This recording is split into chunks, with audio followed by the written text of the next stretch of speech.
And good afternoon, everybody, and welcome to Main Street. Gary Allen with you on this very special pre-Memorial Day special. We have three wonderful guests coming on. First guest is going to be joining me in just a couple of minutes, and then we have two other guests that are going to talk about a book that this young lady wrote, Martha Bolton and Ronnie Schell, Ronnie Schell, who was not only an entertainer and a comedian that you saw on many television shows during the 60s, 70s, and 80s, but he also is a veteran of the United States Air Force.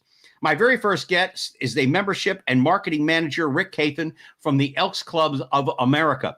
Now, the Elks have been very predominant in helping veterans and their families over the years in getting them acclimated back into society. Also, if they need help, what kind of help is available to them. And we're going to discuss that. So we hope if you are a veteran out there and you need some sort of help, we're going to steer you in the right direction. He's going to be joining us for about 15, 20 minutes. Then he's got to get back to his convention that he's working on. And then Martha will be joining us along with Ronnie as we conclude the hour talking about Dear Bob, a book which was written by Martha and Linda Hope, Bob's Hope's daughter, about letters that were sent back to Bob from World War II to Vietnam of what the service personnel thought of Bob Hope. And as a former serviceman, I love that man with all my heart. So we're going to be talking about that. But first, let me bring up the membership and marketing manager, Mr. Rick Caithen from Elks Club of America.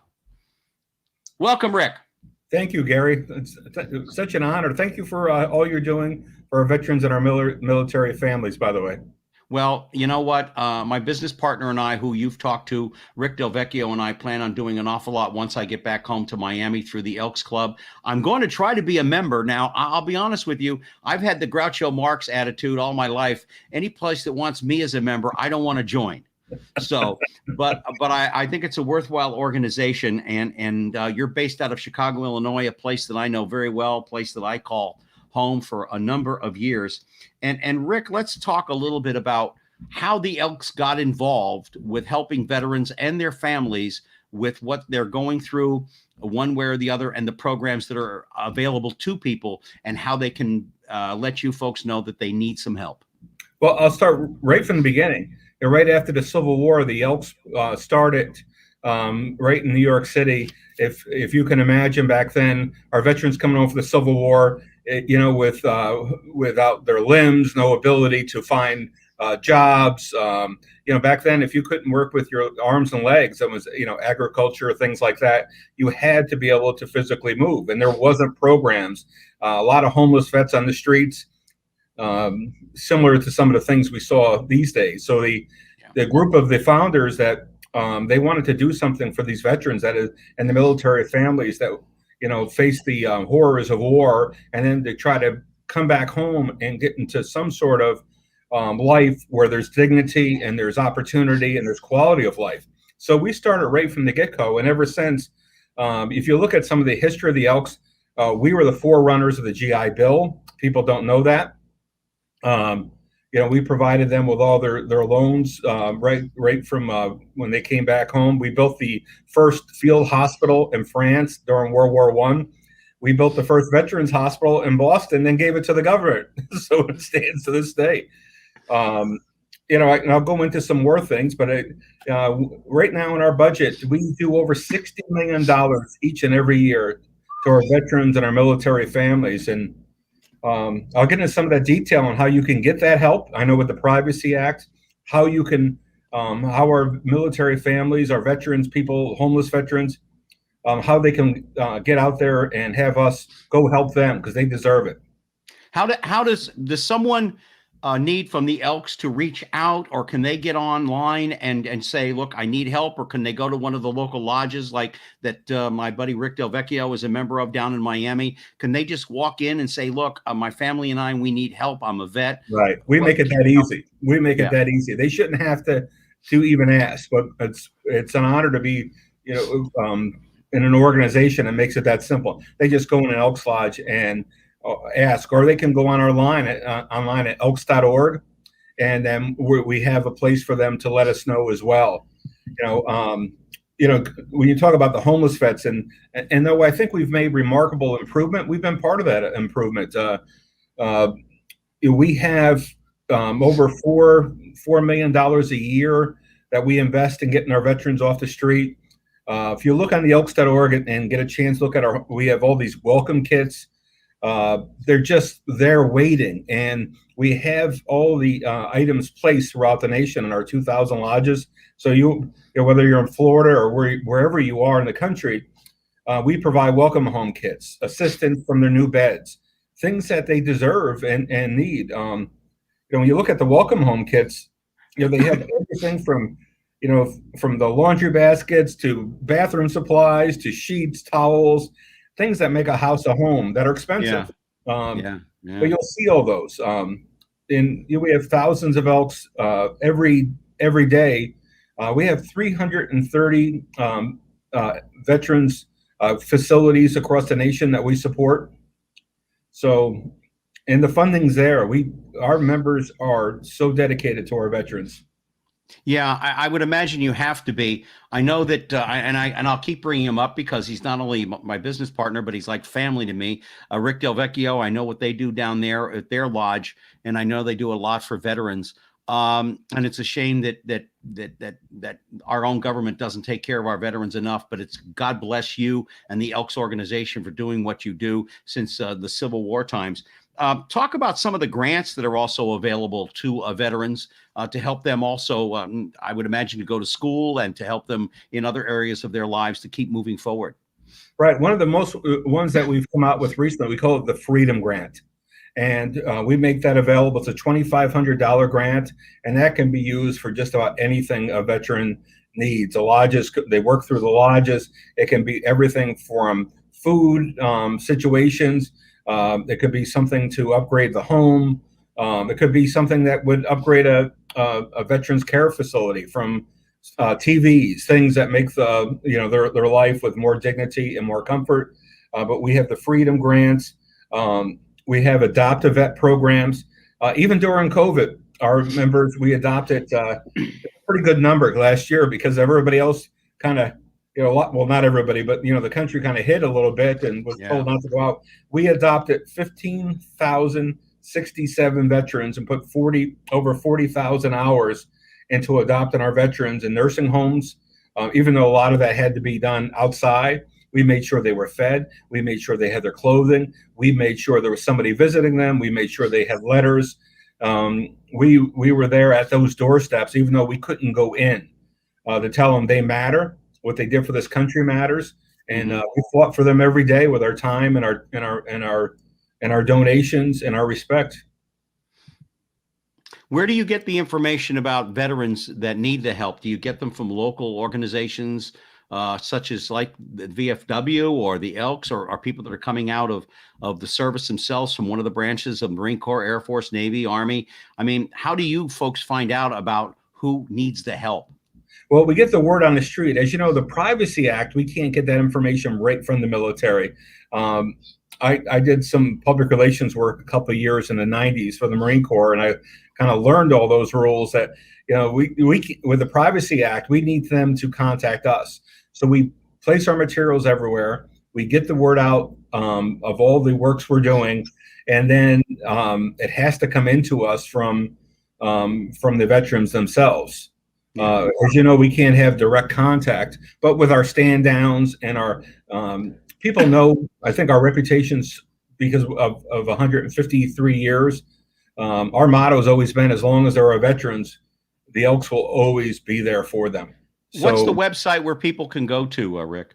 Yeah, and go to elks.org, and you'll see the ENF programs under veterans, and there's videos on there of our homeless veterans programs, and you'll see them when they're getting in their new home.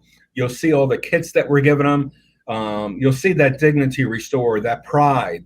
Yes. And it's all the things that they deserve, and how easy it is, how easy we've made it for them to just, it's just let us know, and we contact them and we work with them, and we're just honored to do it. So we make it very simple. So elks.org, and then you can either just put on search for the veterans programs, or you'll see ENF programs. With the ENF programs, there's also a lot of youth programs. Obviously after the Civil War, our nation's youth was they didn't have much of a childhood. They were going to work and educational opportunities. So, we're one of the biggest providers of college scholarships. So you'll see that in there too. But the veterans programs are fantastic. Again, from adoptive vet to homeless vets. We have sports programs, the adaptive rehab programs that we pay for. Right. You're going to see a lot of initiatives, and they're all fully funded and waiting for more veterans to take care of them in a very simple and dignified way. It's amazing, Rick. I've said for years to friends of mine who have never served in the military, you see a young man or a young woman. In my time, there weren't that many women in the military, but nowadays, of course, there are. And you see them go off to basic training. They go into combat if they have to. And they come back and they're 2 arms, 2 eyes, 2 legs. But they don't understand between the ears is the one area that gets more fouled up than anything else. And you said one very important word, dignity. They want to get who they are back mentally, and they want their dignity back. And a lot of times they don't feel as though they're being appreciated for the work that they did. I mean, the number one thing that this country should take care of, and the Elks help, and I'm sure there are other organizations as well, is we forget about our veterans. All right, the war's over, let's move on. The world moves on. Everybody moves on, bada bing, bada boom. But it's so wonderful to see organizations like the Elks that are there to help our veterans. And believe me, that's one of my pet peeves, is making sure that these vets are taken care of, because right between the ears is where the main problem is, and to get their dignity back and know that they are loved and appreciated for who they are and what they can bring to the table of what they've learned in the military, or what they can learn if their educational process continues on. And I'm so happy that the Elks do that for our vets. Well, again, thank you for all you do, and we'll get into some more programs at a time when you can get the word out. But again, we're fully funded. We're ready to help more people through the Privacy Act. We can't always help them, but one of the things we do, we'll help them right where they live, or in some cases, as you know, with homeless veterans, we'll help them find a place so they can live with dignity. So again, elks.org. Go on our veterans programs, look at some of the videos. They're all really well done, and they're real veterans that are in these programs. There's no actors. Right. These are the testimonials of things that you see and you'll hear in them. It will warm the soul. It's things that are in the right direction for the people that deserve it the most. And we're honored to be able to do it.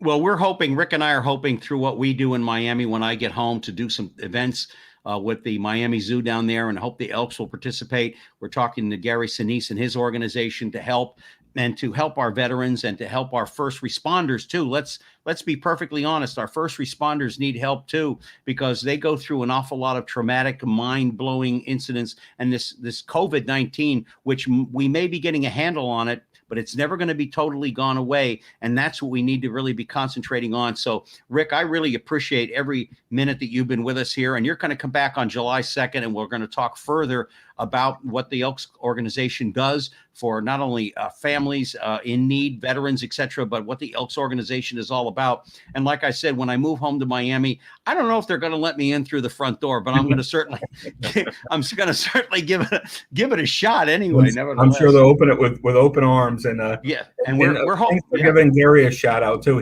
He was at our convention, national convention in San Antonio in 2018, and he lit the place up.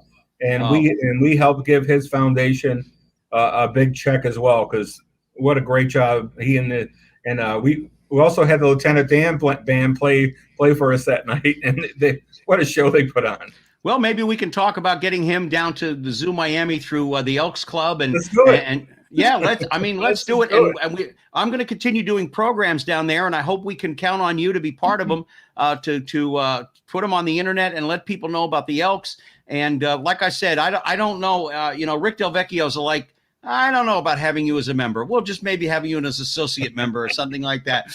But nevertheless, go to elks.org, folks. And I want to thank Rick Caithen for joining us here this afternoon. He's going to be back on July 2nd. He's going to come back on with us when we start doing more shows to helping the veterans and to help you. But go on elks.org. call your local Elks Club. They will also respond to you with your help that you need. And please don't be afraid to ask.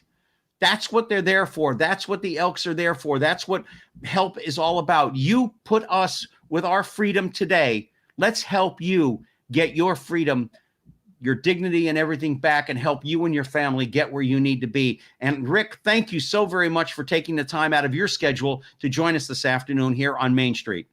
Thank you for having me. God bless our veterans. Take care, everybody. All right. God bless. Happy Memorial Day. That was Rick Caithen from the Elks organization of North America, and I am so proud to have him on the program. He'll be coming back on July 2nd, and we're going to go further and talking about other things.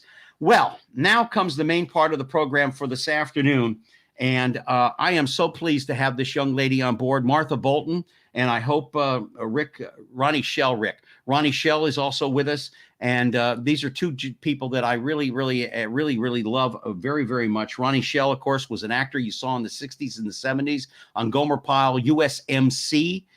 He'll be joining us in just a second, along with Martha Bolton. She was the very first staff writer for Bob Hope on his television shows, on his tours. She co-wrote a book with Linda Hope, which is called Dear Bob, which is letters that were sent back to Bob Hope from service personnel in all the theaters of operation in which he performed. And his attitude was, wherever we land, wherever we are, we're going to put on a show for these Americans who are traveling and who are all over the world helping keep freedom alive and our liberties today. So without further ado, would you please, Tom, please bring on Martha Bolton and Ronnie Schell. I only got Martha. I guess Ronnie didn't quite join us. 100%. How are you, Martha? I'm doing good. Great to be on your show, and I thoroughly enjoyed hearing all about the good work that the Elks are doing. Yes, great. They do wonderful work, and like I said, I'm hoping to join the organization when I get down into Miami. Of course, any organization that wants to have me, I'm not too sure that I really want to join anyway. How you wrote this book with Linda Hope, but before we get to that and we get to the wonderful letters, what was it like to be the very first female staff writer on Bob Hope's staff? Well, at the time, I didn't realize that I was. So that came out later in different interviews and whatnot that started happening, and then didn't realize I was making a little bit of history there. But I was treated so well by the rest of the staff. They just welcomed me and showed me the ropes and kind of pushed me along. I tend to be a little shy, so they just kept, come on, Martha, let's go do this. Come on, Martha, let's go do that. And right. Really showed me how to do it. And there was never any negative, feedback from them at all. It was a positive situation. Hold on one second. I got a phone call coming in. Hello.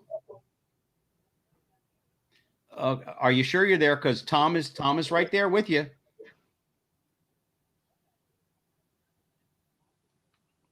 Okay. Well, I'm on the show live right now. No, I'm on the show live right now. You're supposed to be on the air with me now.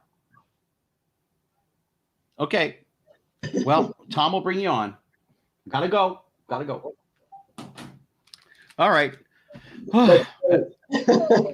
Tom, it's live TV, folks. It's live TV. Tom, Ronnie says he's there.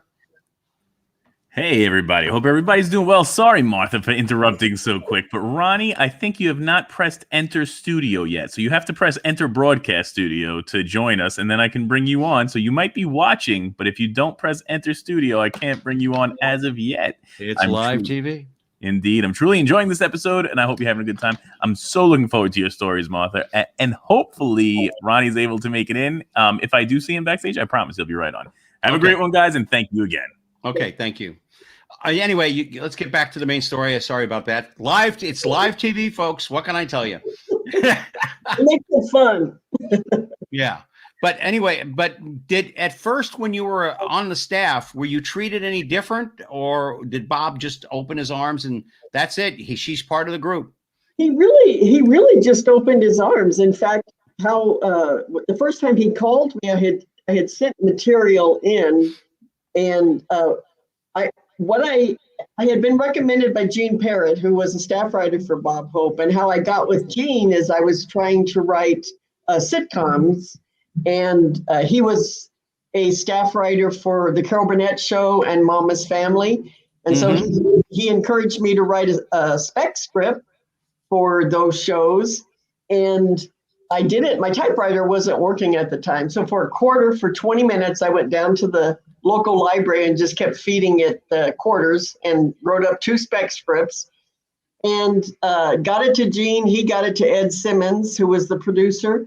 And Ed called me up, told me he liked my work and was going to call me in for to pitch some show ideas for the next season. Well, in the meantime, the show got canceled. So I was really disappointed. But out of that, then Gene suggested that I try writing for Bob. And so I did. And then one night, late at night, which was his habit, as I used to learn, it was after 11 o'clock at night, I think, and phone rang, and it was Bob Hope. And he told me he loved my material and gave me some more topics, and I just started writing for him. So it just, he just kept calling, and I came on staff to write his television shows and personal appearances and anything else he needed, you know. Yeah, so I hear you. Military shows. It was a great experience. But he never treated me any different, which I'm, happy to say. There was one time when I had to go into one of the guest stars' dressing room and give her some new lines that we had written. And when she opened the door, she thought I was the person to work on her wardrobe. So she turned around and saying, "I need a little bit, take it in here, and need a little bit, take it." So that was one experience I remember. But because female writers were, it was. Well, I guess it was heard of, but when you have a big staff like he does. Where do you think, I'm going to put this as best I can, because you and I talked about this the other day a little bit, and it's one of the questions you sent to me. I know that he got started during World War II. By the way, for those of you who don't realize that, Bob Hope was born in England. He wasn't an American by birth. He became an American, but he was English born. By the way, you're on Main Street. Gary Allen with you, Martha Bolton, who was the co-author of the book Dear Bob, which is a letter sent back to Bob Hope and his family from service personnel in all the theaters of operation that he performed in. Who wanted to thank him with so much love and praise for him,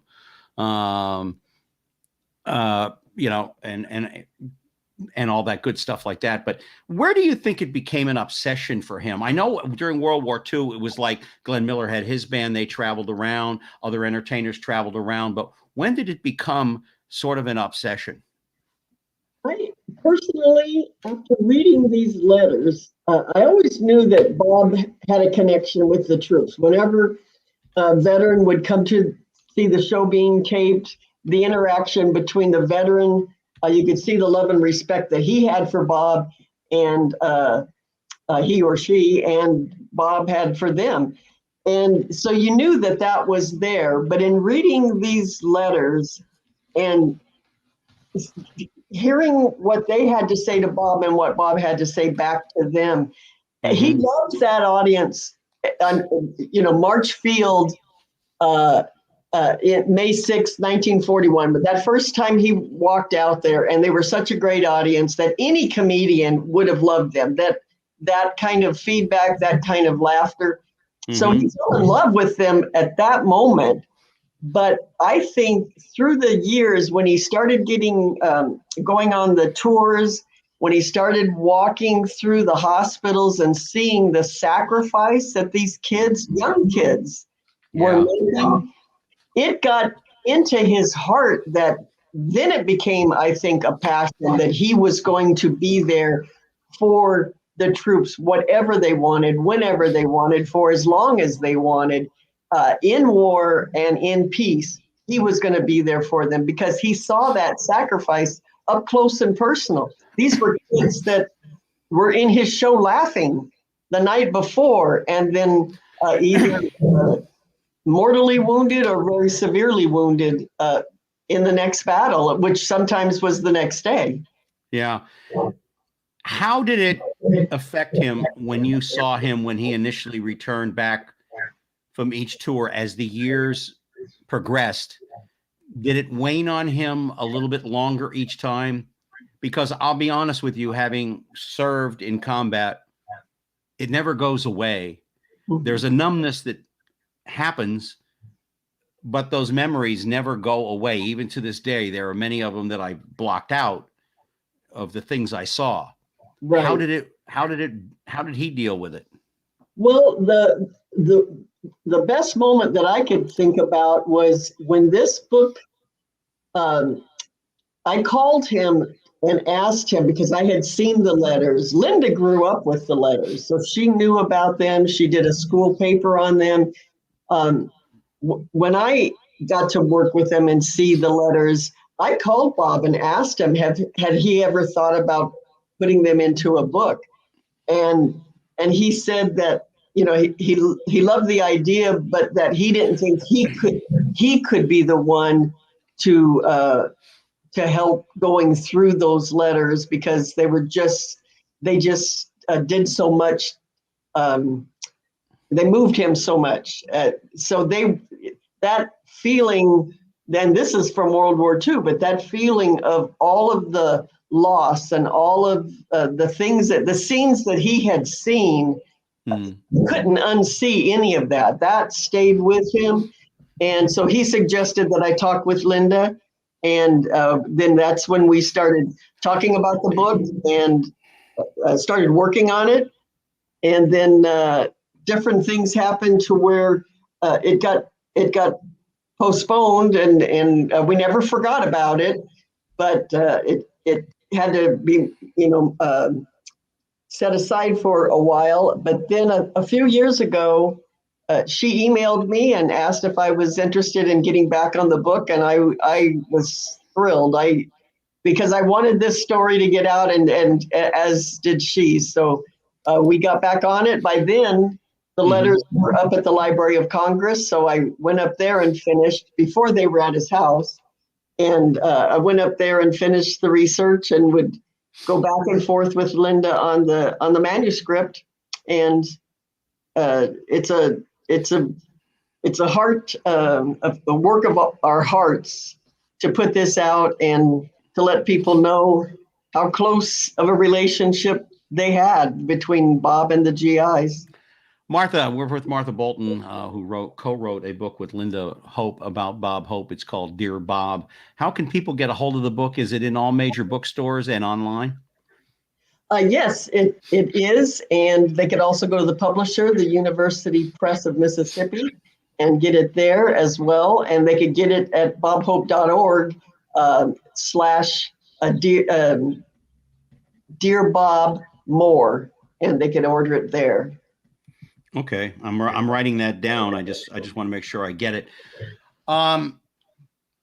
You must have had a Herculean task to sift through what I have to imagine would be tens of thousands of letters from service personnel just from World War II.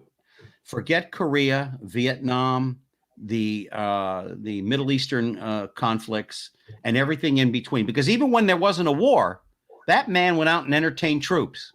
Right. And I missed him twice. I missed him twice. I think they said, I think when Mr. Hope was coming around, they said, we're going to put the Jew boy on his helicopter and have him fly around so Bob doesn't get killed. By the way, do a lot of people know, do you talk about it in the book with Linda, that there was a bounty on his head?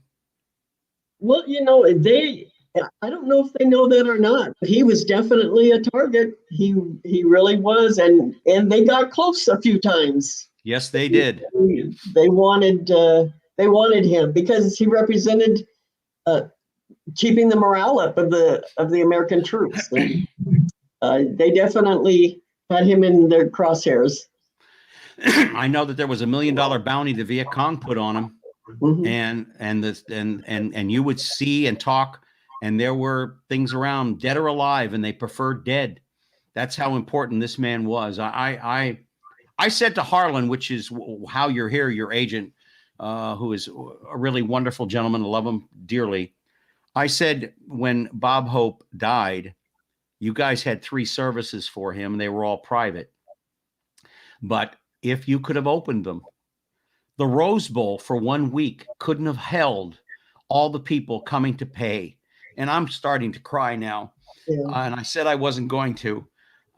Pay respects to this man for what he did for all of us who served this country. And I said I wasn't going to do this, but it's hard when I know people that met him. I know people that I served with met him. I know people that I've talked to since that has saw his shows from the early days of Vietnam until he passed away. I don't think there would have been any stadium in this country, in the world, that could have held enough people to hold a memorial for Bob Hope. I agree. I absolutely agree. He, and the first person that has broken down talking about what he meant to them, especially veterans. He Yeah. was everything. He was everything. When you knew he was coming into town or he was coming around, you look forward to that. Not just because of the pretty girls, but to take us away from what in the name of God we were there doing. And I could imagine what the young men of World War II felt, because I know what I felt. And he was a remarkable man. He seemed to feed on the energy. Tom, can we throw up a couple of those pictures that we have from the book of Bob interacting with some of the service people in World War II? Boy, Martha, he seemed to enjoy that more than anything else, I guess. I know, and you can see it on his face, can't you? And the GIs, it's just, we wanted to bring that out, the closeness. And, there's always the pictures of him with all of the thousands and thousands on the side of a hill, but we wanted to show that closeness with him and the GIs. At the height of the war, he was receiving 38,000 fan letters a week at the height of the war. And sometimes they weren't even, didn't even have an address. It would say like, to Bob, location unknown, but probably near Hollywood, California, Hope. And that would be addressed, and it would reach him, Tom, I wanted to let you know the phone number for Ronnie is there in the private chat section. It's there. So I hope you can get it. He just tried to call me now. We're live, folks. We're live. But how did he go about selecting the people that were on tour with him? I mean, I know the starlets, we'll talk about that, but he had Kelowna with him forever and a day. I mean, my God, what a great comedian he was. He had the bands with him all the time. But how did he select the performers that were with him? Well, he was a real, he had an eye for talent, number one. And Hollywood is full of talented people, but he could pick the ones that had that special something extra. And as you can tell, even in the writers that he would pick, they went on to do amazing things in Hollywood, even after him or during the same time that they were working for him. They were, incredibly gifted people.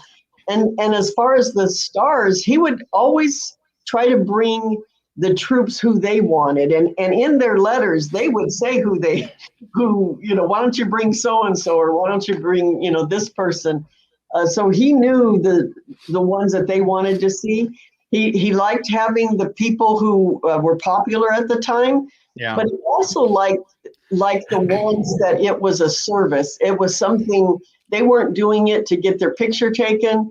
He wanted the ones that really had a mission like he did, and that they weren't high maintenance. They could do the travel and not need this or require a limo to pick them up out of the airplane or something. They had to know what they were in for and be willing to do it and be available at a moment's notice, because they never got much notice. Yeah. Them up and they were ready to go. Well, like his attitude, you know, wherever we land, wherever we are, we're going to do a show. Right. You know, and there's no room for lighting and cameras and makeup and all that other stuff. And it seemed like most of the starlets were pretty cool about that. Raquel Welch and Anne Margaret and some Joey Heatherton and some of the others. But you know what?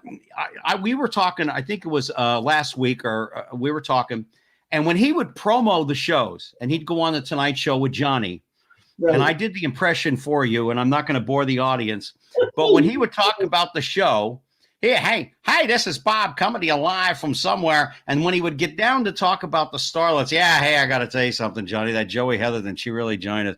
And she was, you know, and he would like get into that dirty old man little deal. But he did it so innocently enough. And I mean, you know, did you get the chance to see, I mean, I know you didn't travel on the tours, but how did it affect the starlets? People like Anne Margaret and Joey Heatherton. Did you ever get a chance to talk to them on those shows, how it affected their lives when they came home? Well, they just from the letters and in doing the research and the ones from Desert Operation Desert Shield that I was on those shows, but back in World War II, you could just tell that they enjoyed it as much as anybody. You could see from the interviews, and in fact, Patty did a dance once on the top of a Jeep, and because that's where they had to perform. And Bob would do his comedy from the back of a truck or from a Jeep. If he heard of a group of soldiers that were out of the way and couldn't see his show, and he had already performed the one for 30,000 on a hillside, he would. There's this one story in the book where the soldiers had walked about 10 miles to go see the show, and by the time they got there, they couldn't get a seat close enough to see anything, so they turned around and started walking back. Well, word of that got to Bob, and after the show, he got into a Jeep and went out and found them on the road and stopped and put on a private show just for that group of guys for 40 minutes in the rain. And this is after he had already done his show, just because he had heard that they had turned around and walked and had headed back. So getting back to what we talked about a while ago back in the last half hour, all of this must have affected him to the point where there was nothing he wouldn't do for where he was, for the service people that he was entertaining. It's obvious that he loved America. It took him in. He loved our soldiers, and he entertained soldiers from other countries too. But it was obvious that this was a mission for him, something he needed to do, that he found that he could do, and he could carry it off. And I don't think anybody in this world will ever have a harsh word to say about Bob Hope when it comes to how unselfish he was and how kind and courtesy and how wonderful he was as a man entertaining our troops. Now, what he was like offset and when he was home with his wife and stuff, you know, he was a man, you know, we had our ups and downs, but this was obvious that this was a mission in his life he had to do. He could not do it. It was something that would have kept him up at night if he didn't go. He just had to do it, and bless Dolores that she let him. Sometimes she went with him, but let him have. It was the family, the whole family, supported this mission, and would do without their dad at Christmas if they had to. It was sacrificial all the way around, and Bob is one of the most selfless, giving entertainers in entertainment history. I don't know who parallels him. Yeah, we're talking to Martha Bolton on Main Street here. Gary Allen with you. She's the co-author of the book Dear Bob. You can get it on bobhope.org. Dear Bob More. It's a book of letters that were sent to Bob Hope over the years from World War II until his passing. of how the service personnel loved him and what they thought of him. Martha, I know you have a letter or two you'd like to read, and I'm certainly glad that we would love to hear it. Okay. You got to put the cheaters on like all the rest of us. I do. Yeah. Dear Bob, I'm writing to you because my husband was one of the soldiers you brought a little of home to in Sicily. It was the only entertainment he had during his 9 months of active service overseas, and now he will never see any other. Yes, I mean that he was killed in action.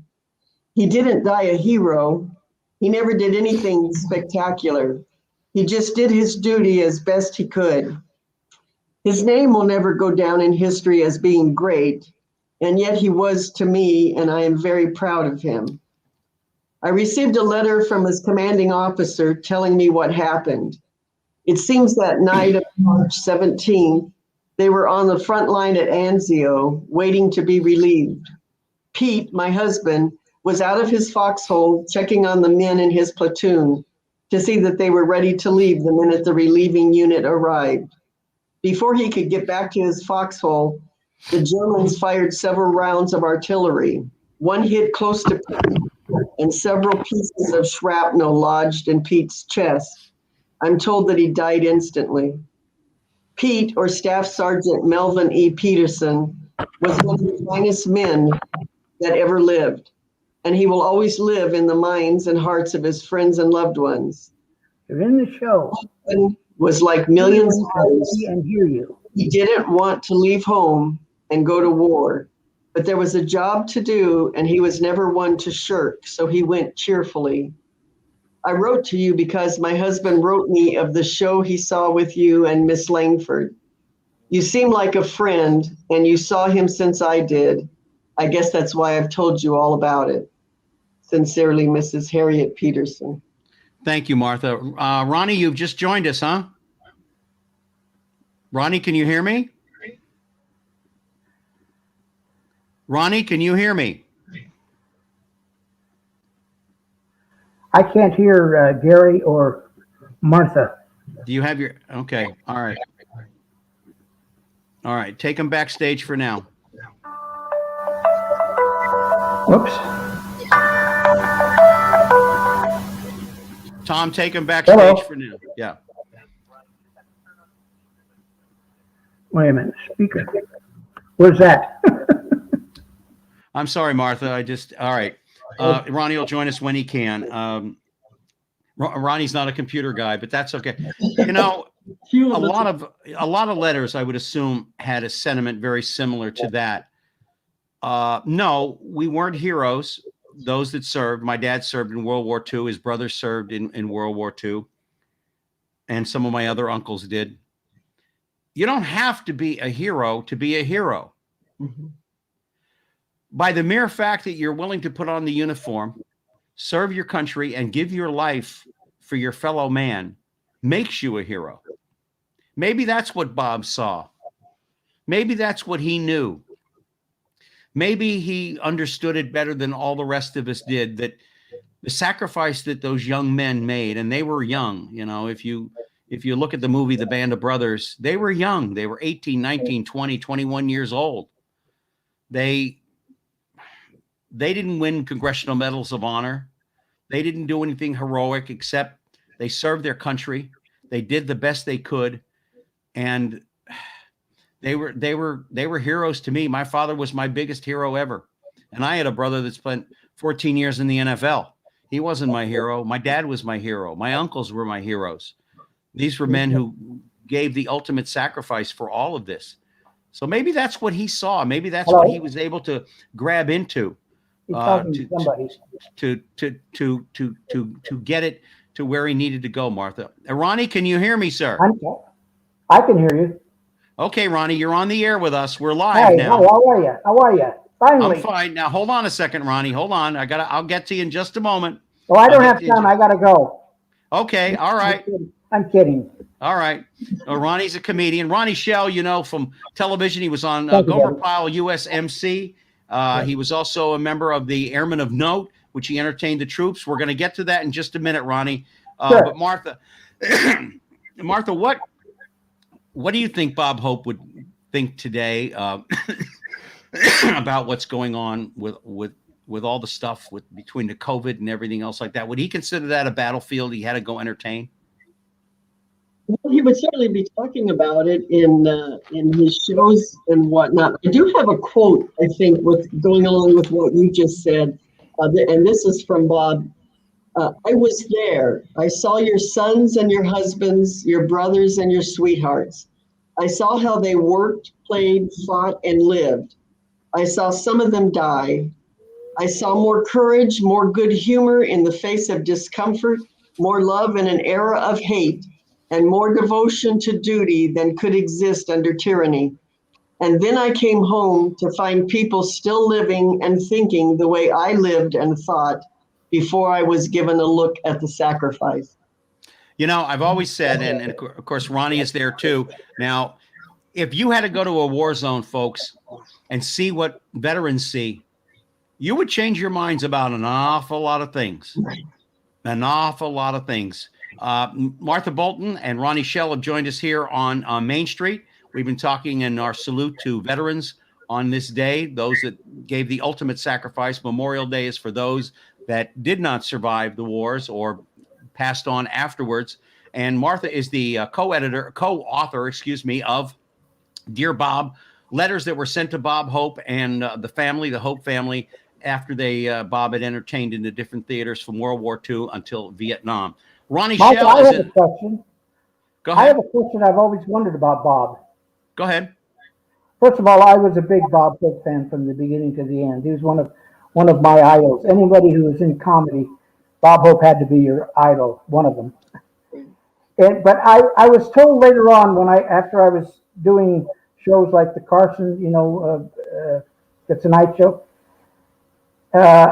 one of the producers said that Bob Hope always needed a script, that he wasn't the bigger ad-libber that we heard about. Is that true? No, it is Okay, not. that's it. That covers that up. Okay, good. This, Well, I'm glad to hear that. this is the amazing thing about Bob. Now, when we would do the shows, they'd have the cue cards, but back in they didn't have cue cards. They weren't invented yet. And if you look at those tapes, he's not using a script. He's not using cue cards. And you know how fast his delivery was. Sure. And as a writer, I remember in the time that I was with him, he would need because he loved to be topical. He loved to be at the up to the minute.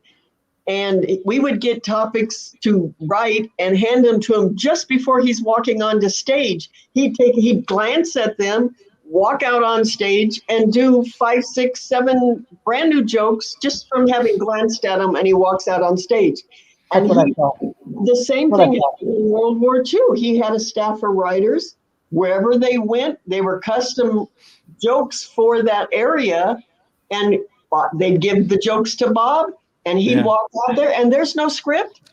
Yeah. All you got to do is look at him, and you've got to be amazed at I think he had a photographic memory to be able to do that. And he wouldn't miss a word. He'd deliver it just like that's good news. That's good news.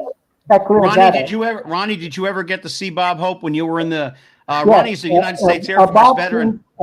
Bob was in my audience at Harrah's in Lake Tahoe, and I was thrilled. But small story. One of his writers, and I can't think of his name right now, who worked for me also, and he gave me some of Bob's material that he didn't use. Mm-hmm. So I thought, well, I'll use it. So I used it, not knowing that Bob was in the audience. And then I heard that he was coming backstage, and he came backstage, and he had a great line to me. I said, Bob, I hope you don't mind, I'm using some of your material. And he said, hey, Ronnie, I'm not booking, I'm just looking. Never forgot that. I'm not booking, But Ronnie, did you ever get to see any of Bob's shows when you were in the Air Force during the Korean War? No. I would love to. Only on tape, like most people. Yeah. Yeah. I mean, No, I Korea was a was. big fan from the beginning. Even when he got a little controversial at the end, I was still in his corner. Oh, listen, everybody's controversial. John Wayne is controversial. Robert Mitchum was controversial. All the, you know what? If you reach a certain status, everybody has a controversy that's going and swirling around with them. Definitely right. I think that's pretty obvious. But Ronnie, you were also an entertainer, which is how you got started as an entertainer. You were an MC in the United States Air Force. You were originally Naval Reserve in high school. Then you joined the Air Force during the Korean War. Then you became an MC, traveling around entertaining the troops as well yourself. And then you became a comedian on the Airmen of Note. And this is what they refer to Ronnie as the America's slowest rising comedian. Right, right. That was one of my ideas. I always did self, not humiliation, but self-destructive humor, and it seemed to work. Yeah. But what did that help you when you were emceeing those shows and traveling around with the Airmen of Note? Did that help you propel you into show business? Because you were on numerous sitcoms in the 60s, 70s, 80s, as well as animated projects, you know. Yeah. What happened was I emceed all these shows, and I did at all the bases. We'd go to all these bases, and I'd be there when they took a break, I would do their comedy. And it all seemed to work out real well. And as soon as I finished my enlistment, I went back to college, and I got my degree in like 3 years, thanks to the GI Bill, of course. Yeah. And in my senior year, I started working at a nightclub called the Purple Onion in San Francisco. And on the bill was Phyllis Diller, the Kingston Trio, and me. And that's where I got started. And from then on, it just ballooned out into. You worked with the Kingston Trio for a long time, didn't you? A year and a half, I toured with them. Yeah.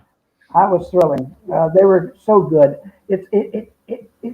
That's one of the bad things, not bad things, but nobody knows about them anymore.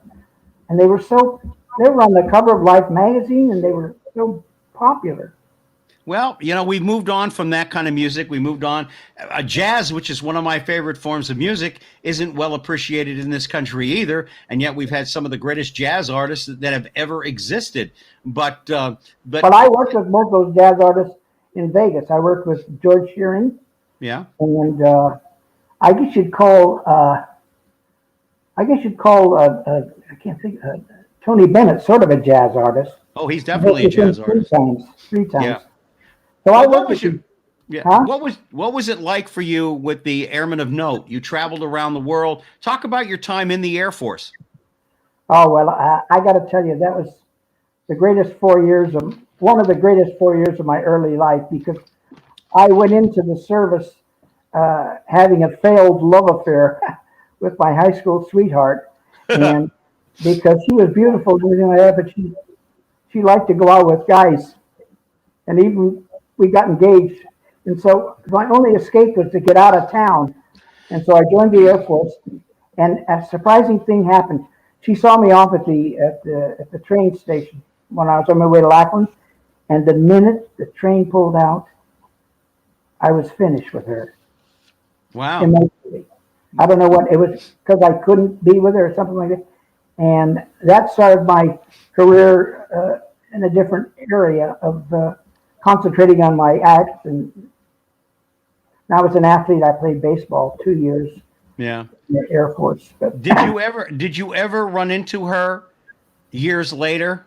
Yes. After you were a success in Hollywood? Yes. And what was the reaction then? Ha ha ha! I did. I tried. I not that I needed to get even, but I talked to her. She's still alive. She's ancient now. She's old, but we all are. But yeah, she's been very friendly with me. But I think I'm going to break up with her. It's been a while.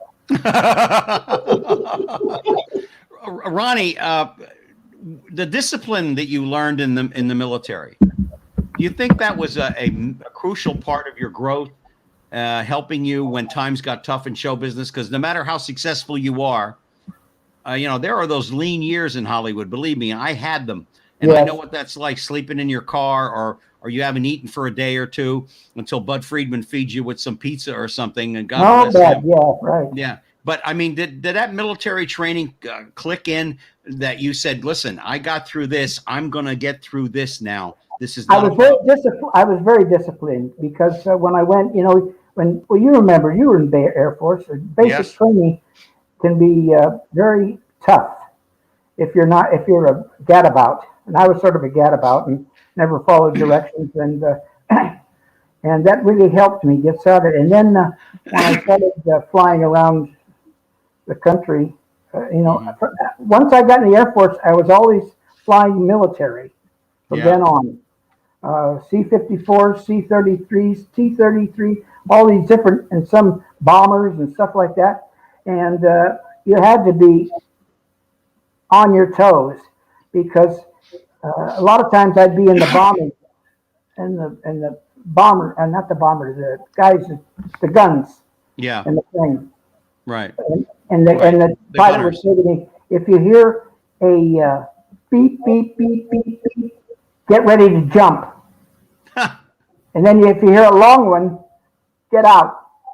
And so that kept me on my toes for 4 years because I was expecting one of those times to have to jump, but I never did. Let me, we got about 4 minutes left in the program. Let me conclude with this question for both of you. Martha, I'll start off with you.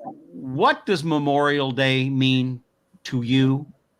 And what do you think Bob Hope would say today about Memorial Day? And if we run over a few minutes, I'm not worried about that. But what do you think Bob would say? And what does Memorial Day mean to you, Martha Bolton?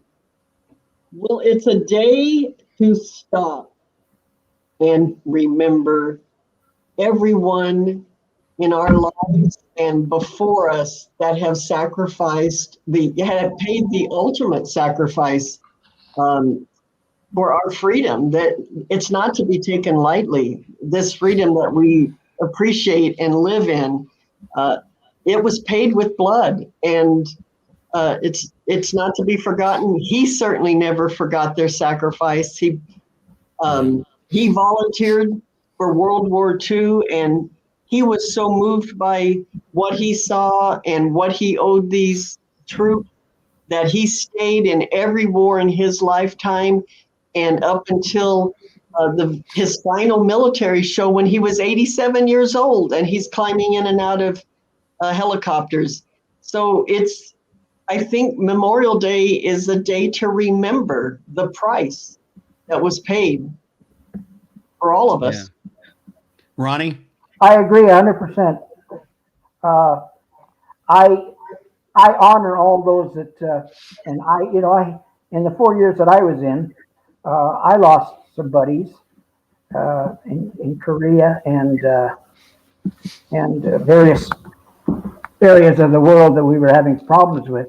So I lost a lot of buddies, and they made the ultimate sacrifice. And a lot of them are just kids off the street and became heroes of mine. And those guys are still heroes of mine. They're not. Yeah. I just was lucky. Yeah. So are you, Gary? I think, well, for me, I remember my dad, and I remember my uncles. My two uncles were bomber pilots during the Second World War, and my dad was a Corsair pilot in the Marine Corps. Wow. And I remember them sharing flying stories with me. They never talked about too much combat. Did they all survive? Your uncle and your dad? Yeah. Oh, yeah. Well, no, I mean, they're all passed away now. No, I know, but I mean, they survived the war. Yes. I mean, my dad was shot down once. My dad and I both share that in common. I was shot down in Vietnam myself. But,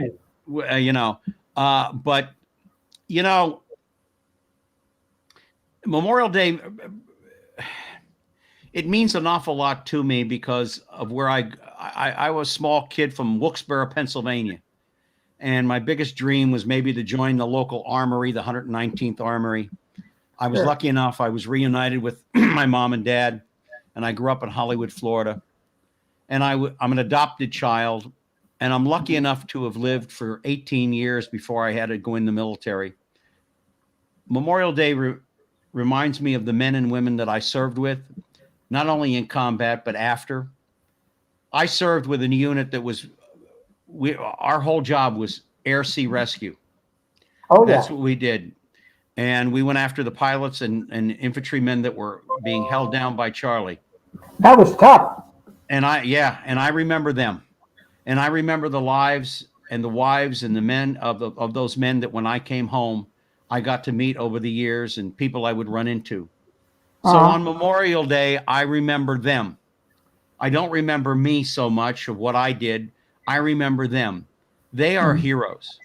As I discussed with Martha earlier, you don't have to win the Congressional Medal of Honor or a Silver Star or a Distinguished Flying Cross or anything else to be a hero. All you have to do is be willing to go out there and do your job, watch out for your fellow service personnel, and get home. But I will tell you this, the biggest guilt that service personnel, and Ronnie, you know this, and Martha, I'm sure you're aware of this, the biggest guilt that you live with for the rest of your life is, why am I not dead? That's right. Why That's are right. they dead and I'm alive? What is so special about me? That's Recently, I lost a friend of mine who was 57 years old. He didn't serve in the military, but he was an extremely successful man. And when Zev passed away, I said to someone that knew him very well, I said, why are we still here?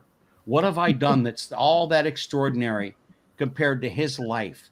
Well, I think about that every time I think about what those men and women did in Vietnam, World War II. My real father died in the Korean War. Never got to know him before I was born. What did I do? Why am I here? What's so extraordinary about Gary that I'm here and they're gone? Well, I hate to insert this, but it was God's will. Yes. I mean that sincerely. It was God's will. Yeah. And it was God's will that he created a man named Bob Hope. And Absolutely. he created a man named Ronnie Schell. And he created a man like Jimmy Stewart and Glenn Miller and all the other men and women who we don't know their names or their faces anymore. Millions. But thank God for men like Ronnie Schell, Bob Hope, and all those that gave the ultimate sacrifice and those that came home. Because I will tell you, Martha, you can go into combat and you can come home looking like you did when you left, but you're never the same. Oh, that's true. War changes you, Martha. And I'm sure that's what Bob saw when he would run it, because I'm sure they ran into him left and right when he would be out performing. You never are the same. You're never the same person. You'll never be the same person. But I am so grateful to live in this country and to know people that were real heroes, because I served with them and I went into combat with them. And I'm so proud of them and who they were. And I'm so proud of this nation. And I agree with you 100%, Jerry. But I want to thank you. I want to keep their memory alive as well. Yes. Martha, thank you so very much. Maybe next time we can get Linda to come on. That would be wonderful. Yeah. That would be wonderful. And Ronnie Schell, you're going to come back at some point. We'll have you on for the full hour. So thank you both very, very much. And God bless you. And please have a peaceful and happy Memorial Day. And to all of you out there, you too, Martha. Thank you for joining us here on Main Street. Thank you for taking the time to join us on this special Memorial Day show. God bless you all. And until next week, please take care of yourselves and each other. Take care, Gary.